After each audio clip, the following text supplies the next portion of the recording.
Hi, my name is Miss Kiki, and I'm with Urban Empire MC out of the Inland Empire chapter. I was born and raised in San Diego, California, and I basically came from a family of 5. It's myself, my mother, and my brothers. As you can see from what I just said, we were raised in a single-parent home. My mom didn't have very much money, but she made the best out of what she had to work with. I decided to get up out of that lifestyle that I grew up in, which was pretty much poverty level, and I put myself through school, and I raised my little brothers in the process in my mom's passing. I am married to Memphis Travis, his real name's DeMarcus, with Down Ass Riders in C, and we have a child that is about to be 15, and her name is Miss Jigga, and that's my life. My first bike, it's a good question. Well, my older brother actually blessed me with my first bike. It was a 2000 Gixxer 600.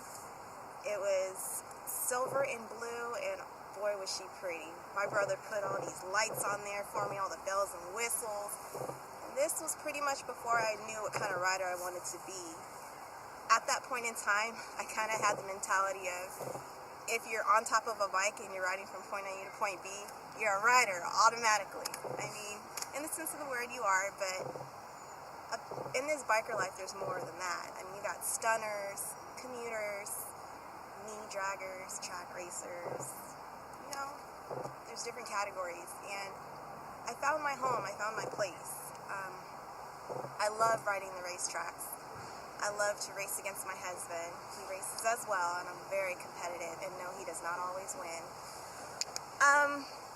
What got me into riding, I'd say, is before my mom passed, she and I were talking about things that we wanted to do that we never got to do when I was younger.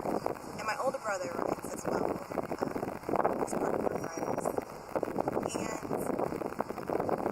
after she passed, I figured, you know, all the stuff we said we were going to do and I had put on the list, granted she's not there to complete it with me physically, but I could get it done and basically get it done for the both of us and make her proud. So not only did I start riding, but I ride very cocky. And I do it in stilettos, and I'm not ashamed to pull up beside any man, rev my engine, give him maybe a 5-second hit, and then gobble him up like Pac-Man. Gobble, gobble. Next. Well, what got me to decide to join an MC was I'm pretty much a rebel. I was an independent rider for several years before I even decided to join an MC. And I had already made a name for myself, smashing 67, hitting the tracks. So for a while, I wasn't really sure if I really wanted to join an MC. And then I happened to come across one that had all the elements I was looking for, as far as like, it's like a brotherhood. I mean, yes, I'm a female, but you have all types of people from different walks of life that have your back regardless.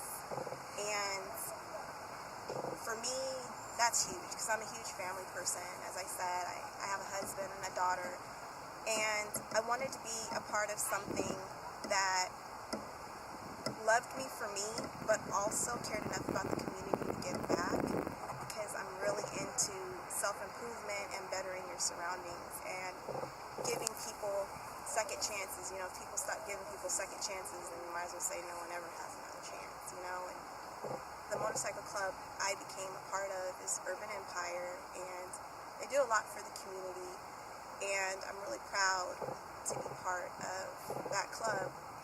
And not to say anything bad about any other club, that's why you pretty much prospect, you know, with different clubs to see if it's a right fit for you.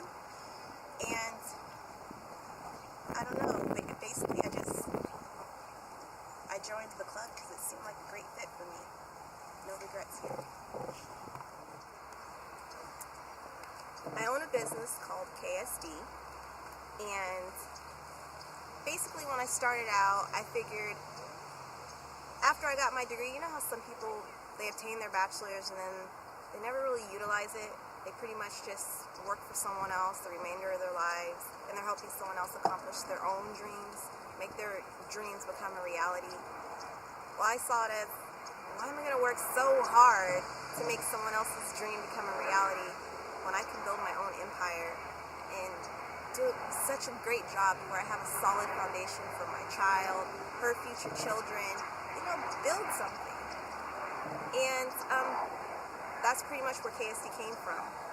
I opened up my store in the Mira Mesa Mall at 8280 Mira Mesa Boulevard, right next door to L&M Hawaiian Barbecue. And I tell you what, if my mom was here, she'd be so proud. Talking about big things popping. And I'm proud of myself because I did it without loans.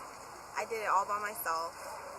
And I broke my back, bent over backwards to make sure I stayed on top of advertising, picking up different distributors. And I mean, yeah, I fell on my face a few times. I mean, who doesn't? Like, I don't want to give you the wrong idea that when you start a business, it's just gonna hit the ground running. You're never gonna trip or fall.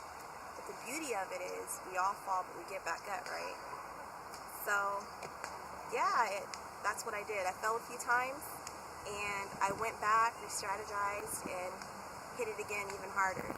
And I kept revamping my store, and basically whatever worked, I made sure to focus on that, and then also try to expand to the point to where I could kick back some things to my community, because that's mainly what my big focus is, of course, yes, I want to be successful, but I mean, I want to leave something behind too. I want to leave my community better than how I first saw it and found it. And yeah, that's what KSD is about pretty much. KSD as it stands. At the moment, actually had to close the doors of my storefront due to the fact that the leasing company decided not to fix a mold issue. I had a mold inspector come out and inspect the premises and see what's going on, since I kept getting sick and it had this crazy smell. And I mean, come on now, you don't pay a whole bunch of rent and put your all blood, sweat, and tears into something just to,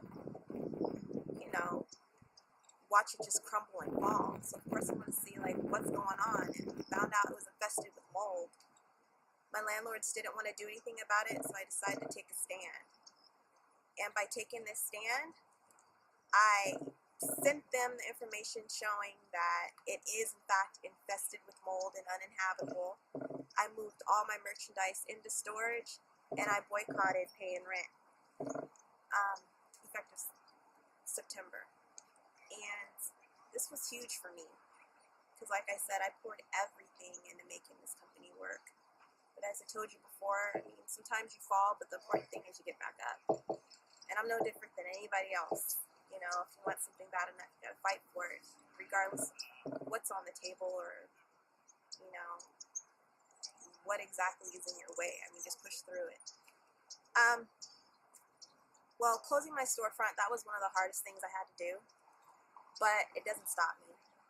I also own several biker boots that you can find in Texas, Arizona, Inland Empire, San Diego, and I distribute biker masks. They're all custom made, and basically it's for people that wear 3/4 helmets, half helmets, stuff like that, and it's to protect your face instead of just wearing a bandana. And at the booth I sell patches, anything biker I sell. And yeah, you gotta continue to hustle. That's the hustle, baby. And other than that, just thinking about the future projects of KSD, right now I'm working on a few things. As I stated, I'm really into the community. I really want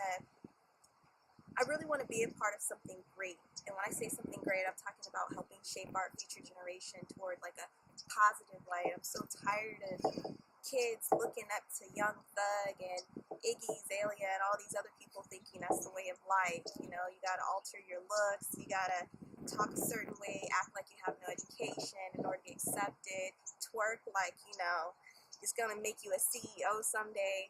It's not.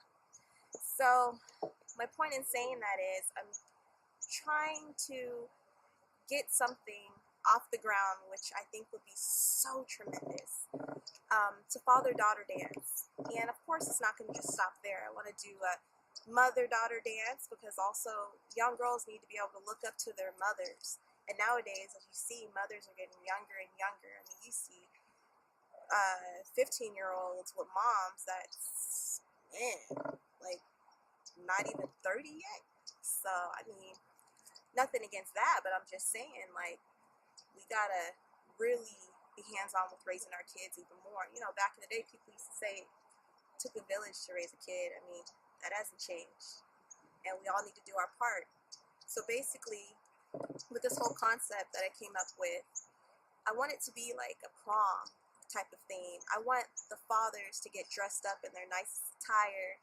I want the young men to get dressed up in their nicest attire. Same with the women, the young girls. I want the young men to be able to know just the fundamentals of being a gentleman. I mean, for instance, when a young man walks his lady down the street, and let's say the young man's right here, the street is right here, where do you think the lady should be? On the inside, right? It's just that kind of stuff that people just haven't been teaching our young men nowadays, and people are sagging their pants. Nothing against that, as long as it's not at your ankles. But the point is, I just want to get back to us as parents being more hands-on, you know. And with this project, I want to have local DJs, I want to have local caterers, I want to have local photographers, everything local. I want the community involved. I want these kids to feel proud of where they come from.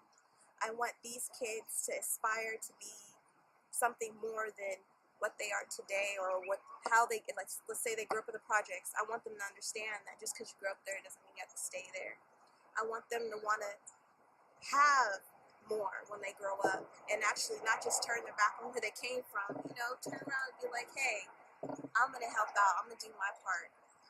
And you can't really ask other people to do their part if you're not doing your own part. So this is my way of being hands-on and giving back and getting people involved and hopefully making a better future for our future generation.